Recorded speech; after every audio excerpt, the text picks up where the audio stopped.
کوئی شکر کی پٹی بھی باندھ نہیں تھا. حضرت ایوب 18 سال بیمار رہے. زوجہ کہنے لگی دعا کر لو, تو آپ فرمانے لگے بی بی سے کہ صحت کتنی دیر رہی؟ اس نے کہا 60 سال. تو آپ فرمانے لگے ذرا بیماری کو بھی 60 سال گزر لینے دو, پھر دعا بھی کر لیں. یہ دعا کی, اللہ یہ لفظ کہے, اللہ نے صحت دے دی, تندرستی آ گئی. ایک دن گھر میں بیٹھے بیٹھے زوجہ کہنے لگی کہ ایوب یہ بتاؤ دکھ اچھے کہ سکھ؟ آپ فرمانے لگے سارے دن ہی اللہ کے ہیں, پر دکھ بڑے اچھے تھے. مجھ سے پوچھو تو دکھ بڑے اچھے تھے. کہا کس طرح؟ تو حضرت ایوب فرمانے لگے جب میں بیمار تھا تو 24 گھنٹے میں ایک دفعہ میرا رب میرا حال پوچھا کرتا تھا. ایک دفعہ میرا اللہ پوچھتا تھا ایوب تیرا حال کیا ہے؟ فرماتے ہیں 12 گھنٹے تو لذت ہی رہتی تھی کہ میرے رب نے میرا حال پوچھ لیا ہے, اور اگلے 12 گھنٹے میں انتظار کرتا تھا مالک حال دوبارہ کب پوچھے گا. فرمانے لگے اب صحت تو ہو گئی ہے, پر اب میرا رب میرا حال تو نہیں نہ پوچھتا. بھائی مشکلات جو ہوتی ہیں وہ تو تجھے سجا دیتی ہیں, سوار دیتی ہیں. تجھے یاد آتا ہے کوئی اپنا, جب تجھے درد ہوتی ہے نا, تکلیف ہوتی ہے, پھر تیرا دل کرتا ہے کوئی کندھا ملے جہاں میں سر رکھ کے رہوں. پھر اسی لیے تو کسی درویش سے کسی نے پوچھا تھا اپنا کون ہوتا ہے؟ تو کہا جو تجھے دکھ کے وقت یاد آئے وہ تیرا اپنا ہے. جو تجھے عین آزمائش کے وقت یاد آئے اور تجھے اس کا نمبر فوراً تیرے موبائل پہ چلنے لگے, وہ تیرا اپنا سجن ہے جس کو تو دکھ کے وقت یاد کرے. تو بھائی مشکلات کے بعد جو اللہ آسانی دیتا ہے. حضرت ابراہیم کو آگ میں بھی پھینکا گیا, حضرت ابراہیم علیہ السلام کو ستایا بھی گیا, نکالا بھی گیا, لیکن جب ان مشکلات سے گزرے تو میرا رب فرماتا ہے وَإِذِ ابْتَلَىٰ إِبْرَاهِيمَ رَبُّهُ بِكَلِمَاتٍ فَأَتَمَّهُنَّ قَالَ إِنِّي جَاعِلُكَ لِلنَّاسِ إِمَامًا. کہا جب ابراہیم پورے اترے تو پھر ہم نے انہیں امام بنا دیا. یا اللہ کس طرح کی امامت دی؟ فرمایا میں نے اتنی اعلیٰ شان عطا کی ہے کہ اپنے لاڈلے رسول کو جناب ابراہیم کی نسل میں پیدا فرما دیا ہے. میں نے مصطفیٰ کو ان کی نسل میں پیدا کر دیا, قیامت تک کے لیے ان کا وقار بڑھا دیا. اللہم صلی علی محمد وعلی آل محمد کما صلیت علی ابراہیم وعلی آل ابراہیم. ان کی عظمت بڑھا دی, اس لیے کہ جب وہ آزمائش سے گزر کر کے آئے پھر جو آسانی دی. میرے نبی پاک صلی اللہ علیہ وسلم نے دین ابراہیمی کی بہت ساری چیزوں کو رکھا, کہا میں ملت ابراہیمی پہ ہوں. جب کوئی مشکلات کو عبور کر کے آتا ہے, جب کوئی تکلیفیں سہ کر کے آتا ہے, اس کے لیے جو اجر ہوتا ہے, اس کے لیے جو پھر اللہ کتنی ذرا بڑی توجہ کیجئے گا. لوگ سمجھتے ہیں فلاں آدمی مشکل میں ہے تو شاید مشکل میں ہی رہے گا, فلاں آزمائش میں ہے تو شاید میرا اللہ فرماتا ہے ایک مشکل دے کے میں 2 آسانیاں بھی دوں گا. تم مشکل دیکھ رہے ہو, مشکل نہ دیکھو, وہ جو اس کو بعد میں آسانی آنے والی ہے, اور ڈبل جو میں اس پر نعمت کرنے والا ہوں اس کو دیکھو. حضرت یوسف کو بھائیوں نے کنویں میں ڈال دیا تھا, اور جب کنویں سے نکلے تو مصر کے بازاروں میں بکے, اور پھر زلیخا نے الزام لگایا تو حالات بگڑ گئے. حضرت یوسف کو جیل جانا پڑا. کتنی کٹھن زندگی تھی, لیکن میرے مالک کو کچھ اور ہی منظور تھا. کنویں میں گرنے والے, بازار میں بکنے والے, جیل میں جانے والے, الزام لینے والے جناب یوسف کو رب کریم نے اسی مصر کا بادشاہ بنا دیا. اللہ پاک نے اسی مصر کا حکمران بنا دیا. یاری تیری سونا پر ازمیشاں تیریاں اگ, اے سونا پرکھیا جاوند آئی پہلو نال اگاں دے لگ. اس کے لیے تھوڑا سا جتن کرنا پڑتا, تھوڑے کٹھن حالات سے گزرنا پڑتا, تھوڑی آزمائشوں کا روپ دیکھنا پڑتا. ہم چاہتے ہیں کہ ہمیں چھیڑے کوئی نہ کوئی تکلیف نہ آئے, کوئی آزمائش. یہ ہو نہیں سکتا میرے بھائی, نامی کوئی بغیر مشقت نہیں ہوا. 100 بار جب عقیق کٹا تب جا کر نگی ہوا. ہم چاہتے ہیں کہ ہمیں کچھ بھی دقت نہ آئے, مشکلات نہ آئے, اور مشکلات تو انسان کو سنوارتی ہیں بھائی, وہ تو نکھارتی ہیں. کبھی پوچھا کرو جا کر کے کسی گندم کے دانے سے کہ تو کہاں سے ہو کے آیا ہے, کہاں سے نکل کے آیا ہے, تو وہ بتلائے گا کہ بڑے مشکل مراحل سے گزرا ہوں, اور پھر اللہ نے مجھے طاقت دی ہے کہ میں انسان کے وجود کا حصہ بناؤں. تو بھائی کٹھن مراحل, آزمائشیں, تکلیفیں, یہ انسان کو بڑا انسان بنا دیتی, یہ اس کے لیے ترقیوں کا پیش خیمہ ہوتی. ہمارے جوان پریشان ہو جاتے ہیں, عورتیں خاص کر کے اس بات پہ توجہ کریں, وہ بڑی جلدی غم لے جاتی ہیں. وہ کہتی ہیں جانے میرا کچھ ہوگا ہی نہیں, جانے میرا کچھ ہو ہی نہیں سکتا. میرے بھائی درجنوں اور بیسیوں لوگ ایسے ہیں جن کی اولادیں نہیں تھی, لیکن نام ان کا ان سے بھی زیادہ ہے جو بڑے بڑے صاحب اولاد. حضرت خواجہ معین الدین اجمیری کو جانتے ہیں آپ لوگ؟ نہیں، جو جانتے ہیں وہ بولیں، جانتے ہیں جی؟ لو جی، کافی سارے جانتے ہیں، تھوڑے جی رہ گئے نا۔ جانتے ہیں نا خواجہ صاحب کو؟ ان کے کسی بیٹے کو جانتے ہوں؟ نہیں جانتے، نہیں جانتے، نہیں جانتے آپ ان کے بیٹے کو۔ حضرت خواجہ معین الدین اجمیری رحمت اللہ تعالیٰ علیہ کے بیٹے کو نہیں جانتے، لیکن ویسے آپ ہندوستان میں کسی آدمی کو چھیڑ کے دیکھیں، وہ کہے گا میں خواجہ صاحب کا روحانی بیٹا ہوں، میں اولاد۔ حضرت غوث اعظم رضی اللہ تعالیٰ عنہ کی اولاد کو کم لوگ جانتے ہیں، لیکن آپ ویسے کسی کو پوچھ کے دیکھیں 11ویں والا پیر کون ہوتا ہے، ہر آدمی ہاتھ اٹھا کے بتائے گا خدا کے فضل سے ہم پر ہے سایہ غوث اعظم کا، ہمیں دونوں جہاں میں ہے سہارا غوث اعظم۔ لوگ جھوم کے بتلائیں۔ میرے بھائی، یہاں لوگ پریشان ہو جاتے ہیں کہ اولاد ہوگی تو یہ ہوگا، فلاں ہوگا تو یہ ہوگا۔ بھائی ایسی کوئی بات نہیں، میرے پاس پیسے ہوتے تو میرا ابا بیماری سے فوت نہ ہوتا۔ جو مالدار ہوتے ہیں تو کیا وہ بچ جاتے ہیں؟ حضرت اسرائیل انہیں چھوڑ جاتے ہیں؟ او خدا کے بندے، تو کیسی بات کر رہا ہے؟ یاد رکھ، یہ جو آزمائشیں ہوتی ہیں، یہ جو تکلیفیں ہوتی ہیں، یہ جو تھوڑے سے مشکل حالات ہوتے ہیں۔ حضرت یونس علیہ السلام کی دوستی ہوگی حضرت جبریل امین سے، تو جناب جبریل ملنے آئے۔ حضرت یونس علیہ السلام فرمانے لگے جبریل میرا دل کرتا ہے مجھے اس بندے کی ملاقات کرا جو اللہ کا سب سے زیادہ عبادت گزار بندہ ہے۔ حضرت جبریل امین لے گئے دور دور فلسطین کے علاقے میں، اور لے جا کر ایک بندے سے ملاقات کرائی جس کی دونوں آنکھیں بھی کوئی نہیں تھی، دونوں بازو بھی کوئی نہیں تھی، دونوں پیر بھی کوئی نہیں تھی، اور اس بندے کی زبان پر لفظ بڑا کیا جاری تھے، یا اللہ تیرا شکر ہے، یا اللہ تیرا، بول کے کہیے، یا اللہ تیرا، اے اللہ تیرا شکر ہے۔ شکر شکر کر رہا تھا۔ حضرت جناب سیدنا یونس علیہ السلام کہنے لگے میں نے تجھے عبادت گزار کو ملانے کو کہا تھا، تو کہاں لے آیا؟ حضرت جبریل کہنے لگے یا یونس، یہ ہر چیز جانے کے باوجود اپنے رب کی رضا پہ راضی ہے۔ اس وقت دنیا میں نبیوں کے بعد جس سے اللہ سب سے زیادہ پیار کر رہا ہے وہ یہی بندہ ہے، یہ اپنے رب کی رضا پہ راضی ہے۔ اے تن میرا کنگی ہووے تے میں زلف سجن دی واواں، تے پوش میرے دی جتی بن جائے تے میں یار دی قدمی آواں، مارو مارو مینو مار مکاؤ کوئی عذر نہ پیش لے آواں، تے جے سونا ہی میرے دکھ وچ راضی، جے سونا ہی میرے دکھ وچ راضی، جے سونا ہی میرے دکھ وچ راضی، تے میں سکھ نو چلے ڈاواں۔ مانا کہ جب اس حال میں راضی ہے تو بس ٹھیک ہو گیا، ٹھیک ہو گیا۔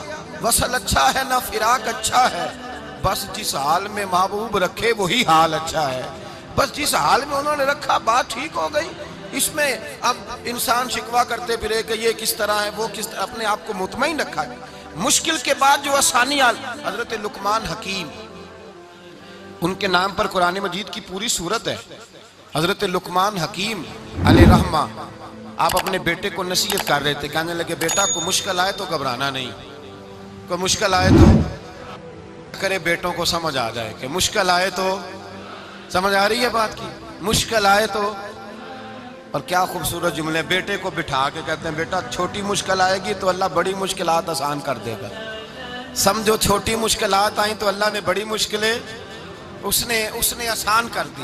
اور آپ کو بتاؤں اصل انسان ہوتا ہی وہ ہے جو مشکلوں میں جینے کا ڈھب سیکھ جاتا ہے، وہ بن جاتا ہے جو کرب کے حالات میں جینے کا سلیقہ سیکھ جائے۔ اپنے بچوں کو یہ سمجھانا، حضرت لقمان بیٹے مشکل آئے تو گھبرانا نہیں، بڑی کو ٹال دیتی ہے، وہ نیکی کا اور آسانی کا پیش خیمہ ہوتی ہے۔ اللہ اس کے بعد آسانی سمجھا رہے ہیں۔ کچھ دنوں کے بعد کہنے لگے آؤ فلاں اللہ کے نبی کی ملاقات کو چلیں، فلاں نبی علیہ السلام سے ملنے چلتے ہیں۔ اس زمانے میں جو نبی تھے ان سے ملنے چلے گئے۔ بیٹے کو بات یاد تھی، گھوڑے پہ بیٹھے، امام ابن جوزی نے اس کو لکھا ہے، گھوڑے پہ بیٹھے تھے دونوں کے پاس گھوڑے تھے۔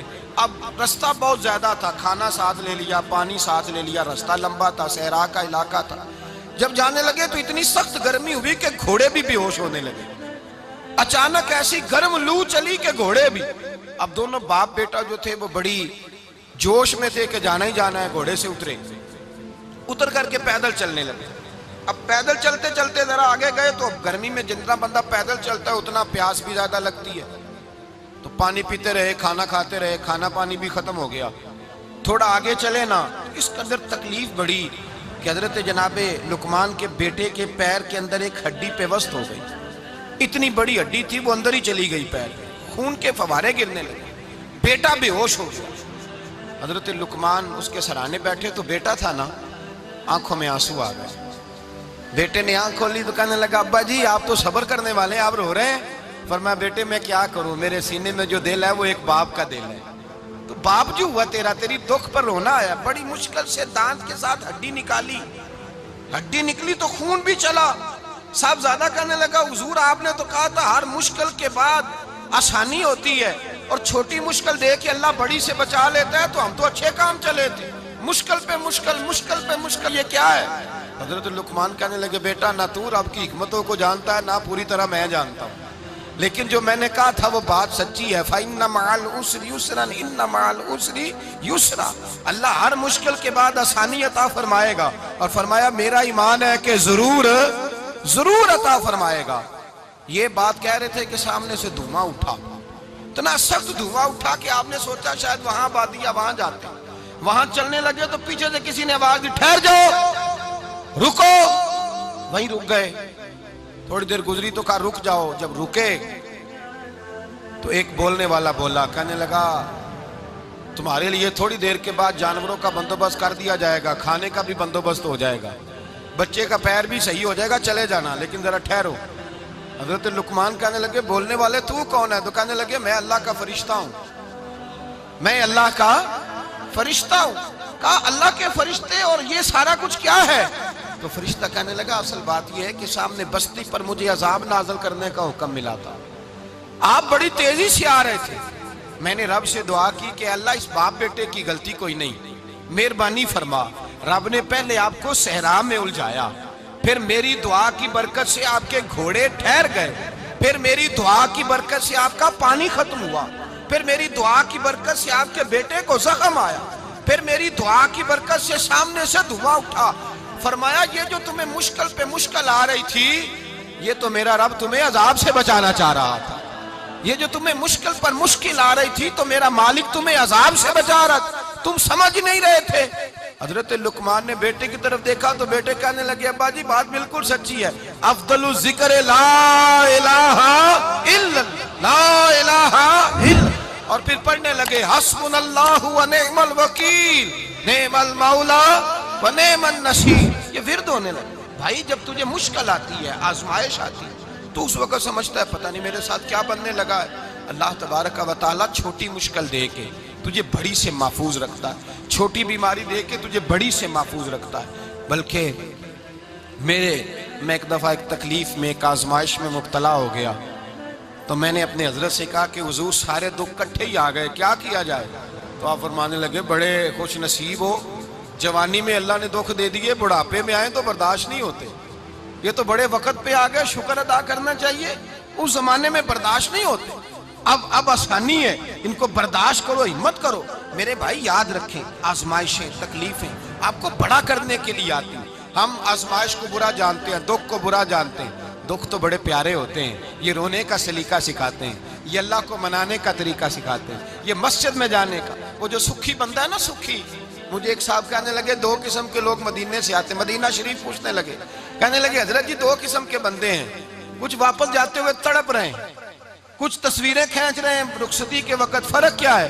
تو میں نے کہا وہ جو تصویریں کھینچ رہا ہے وہ امیر آدمی ہے، اسے پتہ ہے کہ میں پھر ٹکٹ لے لوں گا، مہینے کے بعد پھر آ جاؤں گا، اور یہ مدینہ چھوڑتے ہوئے تڑپ رہا ہے یہ کوئی غریب ہے، یہ کہہ رہا ہے پتہ نہیں دوبارہ موقع ملے کہ نہ ملے، یہ دکھی ہے، یہ آزمائش میں دکھی۔ سکھی بندہ تو مکے جا کے نہیں روتا، وہاں بھی کھڑا ہے ڈٹ کے کھڑا، دکھی کوئی نہیں تو روئے کیسے؟ روئے کیسے؟ دکھیے دی گل دکھیا ہی جانے، دکھیے دی گل، کیا خوبصورت لفظ ہے میاں صاحب کی، اور لفظوں میں حسن دیکھے کہنے لگے دکھیے دی گل اے دکھیا ہی جانے تے سکھیے نو کی خبراں، تے یار جنہاں دے موت نے مارے روندے نہیں تک تک قبراں۔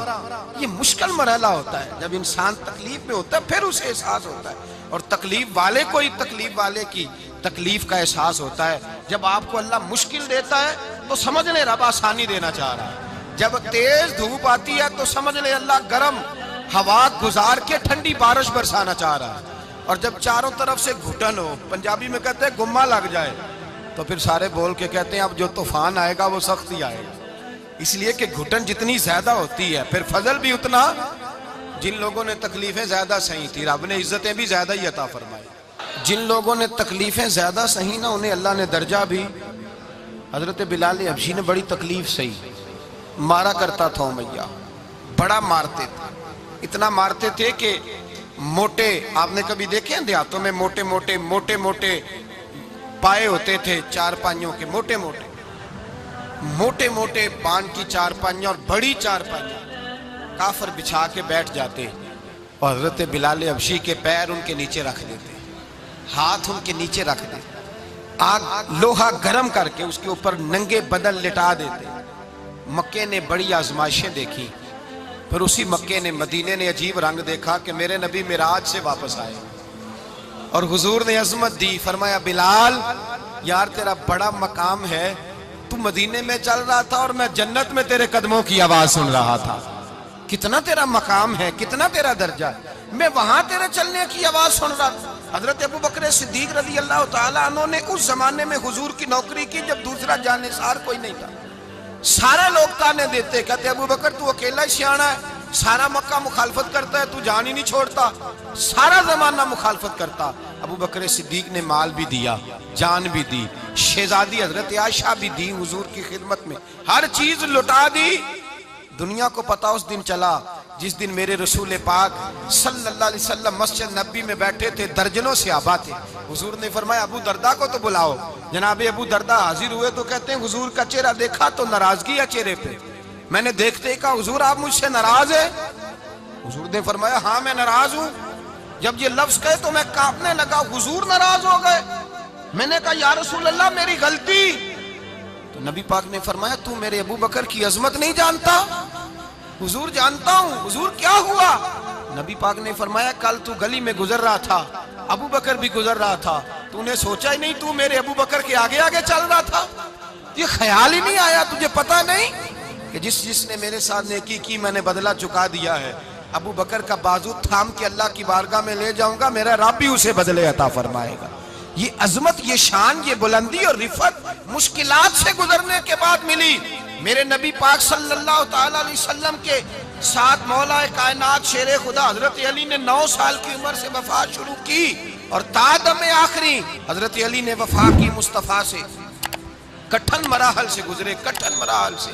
حضرت علی کہتے ہیں میں ہر جنگ میں ہر جہاد میں ساتھ تھا، پر جس دن مکے اور مدینے سے آنے والوں کو حضور بھائی بھائی بنا رہے تھے، مہاجر اور انصار کو بھائی بھائی بنا رہے تھے، فرماتے ہیں میں تنہا کھڑا تھا، کوئی کسی کا بھائی بن گیا، کوئی کسی کا بھائی بن گیا، میں اکیلا کھڑا تھا اور میں سوچ رہا تھا کہ یار میں کدھر جاؤں۔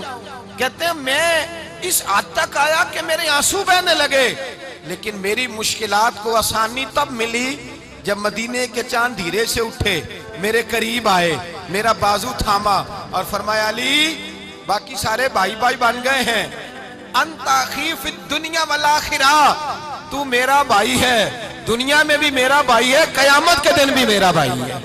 حضور نے اعزاز دیا اور غدیر خم کے موقع پر حضرت علی کا بازو تھام کے کھڑا کر کے حضور نے فرمایا من کنت مولا ہوں فہذا علی مولا، فرمایا جس کا میں مولا ہوں اس کے علی بھی مولا ہے۔ محبوب پاک سید عالم صلی اللہ علیہ وسلم نے جن لوگوں نے مشکلات برداشت کی پھر ان کو اعزاز ملا، ان کو درجے ملے، ان کے لیے جو آسانی۔ حضرت عثمان غنی نے صحابہ میں سب سے زیادہ مظلومیت کاٹی، سب سے زیادہ مظلومیت، 40 دن پانی بند رہا، کھانا بند رہا، تکلیف اور آزمائش کا وقت ہوا۔